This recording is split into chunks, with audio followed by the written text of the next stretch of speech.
Alright, so she just rolled over on 12,000, 12K, however you want to say it. And there she is right there, 1, 2, and all the zeros. All the zeros behind her there. And so, let's see, today's January the 29th of 2016.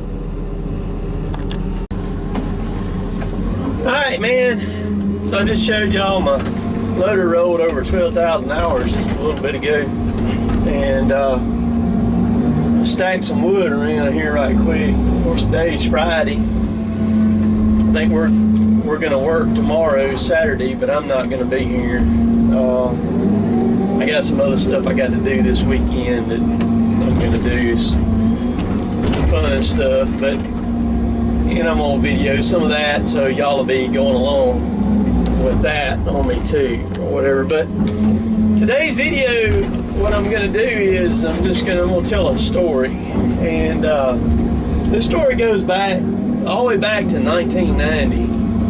I had just graduated from school. That's when I finished, and I had just turned 18 years old, and I've been in the woods, you know, for a long time and stuff like that, but we were working on a job over in Edge, Alabama, not south, kind of south of New Hope where we live, and it was basically just me and Dad, and then, you know, and during the summers, Kevin would be out there with us too. So, you know, I was 18, Kevin was 14 at the time, and it's just me and Kevin out there in the woods by ourselves. We were working.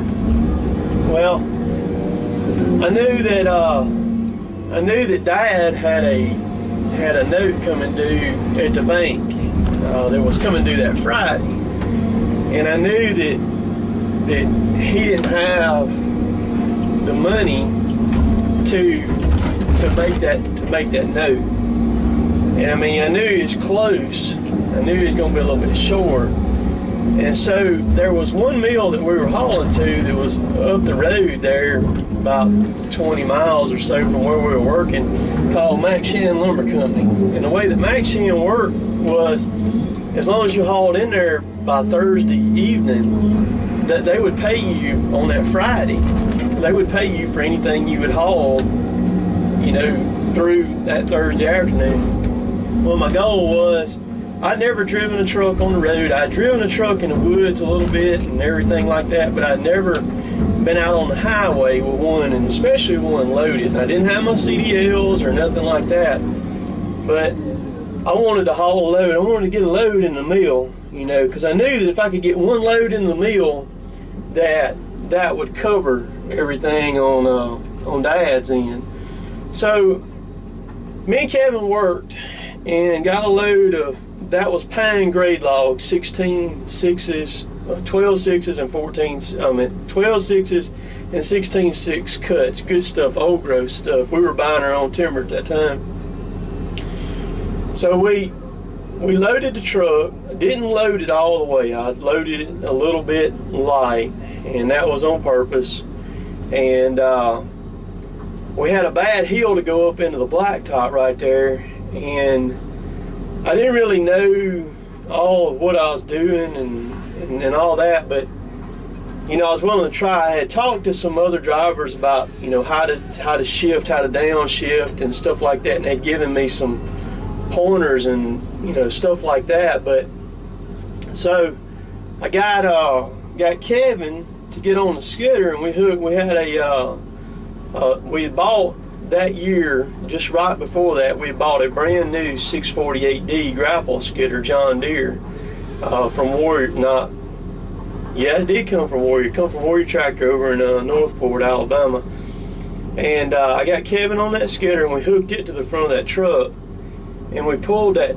He made sure I got up in the road. So I got up in the road, and I didn't tell Dad I was going to do it, or, you know, or nothing like that.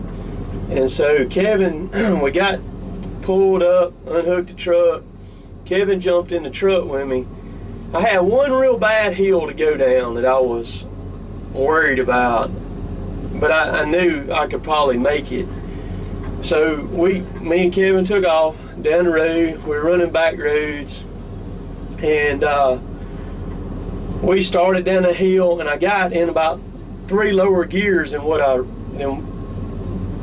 figured I needed to be in, just where I could just ease down the hill where the truck wouldn't get to going too fast or anything like that. It was a I believe that truck was a 1980 model Freightliner. It was an old road truck that had the sleeper taken off of it, so it was real long. It had a 15 over in it, is what it had in it as far as transmission, and it had a 400 Cummins with a big cam in it. That thing would run pretty good, man. It had straight pipes on it.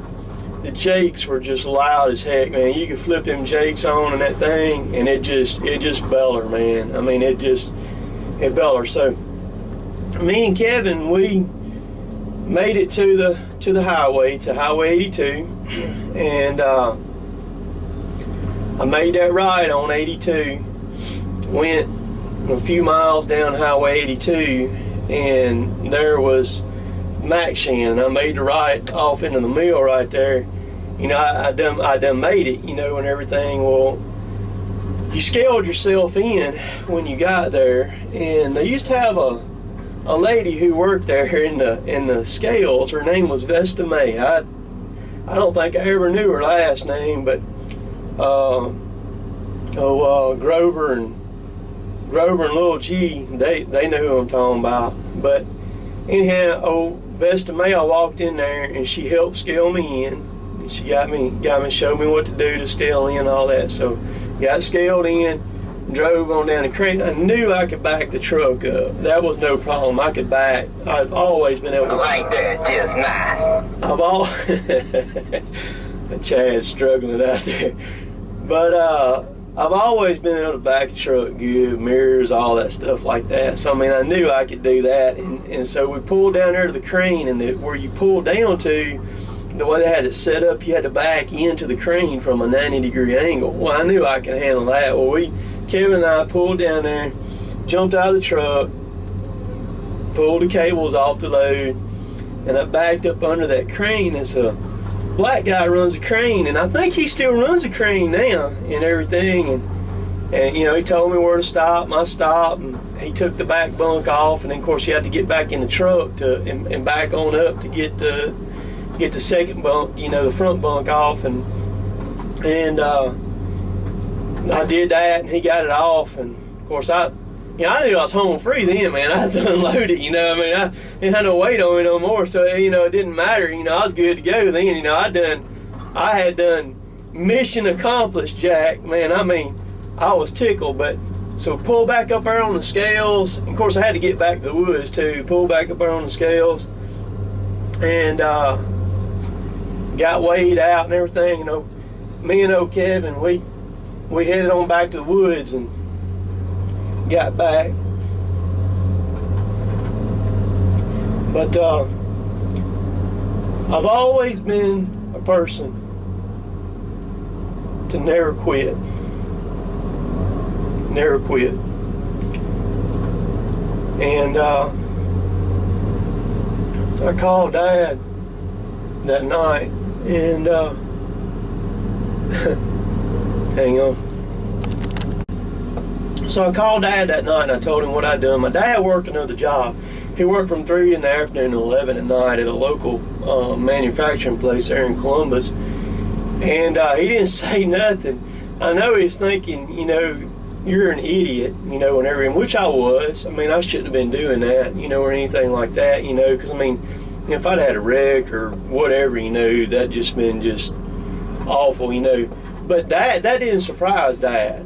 He never did tell me good job or nothing like that, but he knew what I was capable of doing. And I've got tons of stories like that I'm going to share with y'all as time goes on. But we had the money that Friday.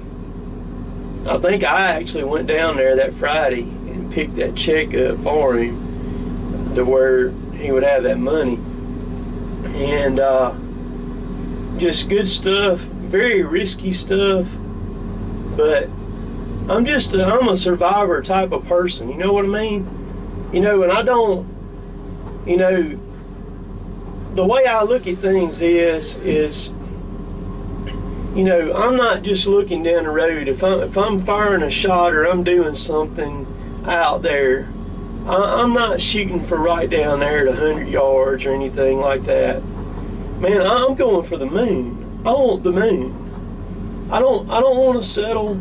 I don't want to settle for anything less. No matter what I do, I put everything I've got into it. No matter what. Even young like that, doing stuff that I had no business doing and succeeding and making it happen. And I'm sure a lot of y'all have got stuff like that, stories like that too. Same kind of deal, stuff you've accomplished by yourself and on your own. And when the cards are stacked against you, you know, coming out on top and stuff like that, you know. And but you know, I look back, you know, over the years of just what all has went on and things like that, you know, and I just, you know, I sit here and I smile, you know, I like that, you know. But Dad's always been proud of us, what we do, you know. But when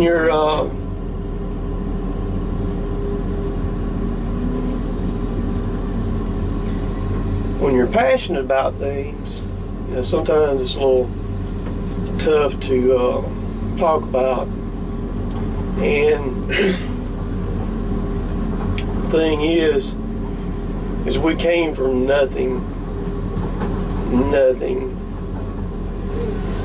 A lot of people see these videos and they think, you know, y'all just bam, just had it like that. You know, I've said this many times, took more than 30 years to get to where we're at, and there's no guarantees. I mean, we could be out of business just as quick as the next guy is, you know. I mean, things are so shaky right now with everything and the cost of stuff like that, you know. But the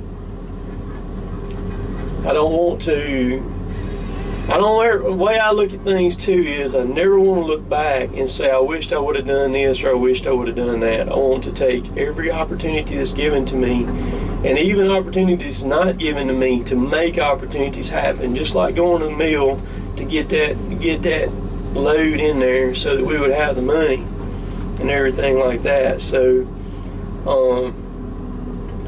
just a neat little story that I think about often, some of our history, and I'm gonna try to remember and do more stuff like that more often, where y'all can kind of see what you know, what we've done and, you know, where we've come from. I appreciate all y'all. I appreciate the views that you give me and the people who do share my videos around. I hadn't said anything about this. You can go to if you're an Instagram person, you can go to Cotton Top 3, same as my YouTube, COTONTOP, which is one T 3 at Instagram. Find me there. I'm posting a few pictures there and stuff like that. But if you're not a subscriber, subscribe and then check and click on the little bell there. And when you click on that little bell, what it does is when I post a video, when I release a video, it throws it right in your email as soon as I post it. So if you want that to happen, subscribe, bam. So appreciate y'all. Hope y'all have a good weekend. See y'all later.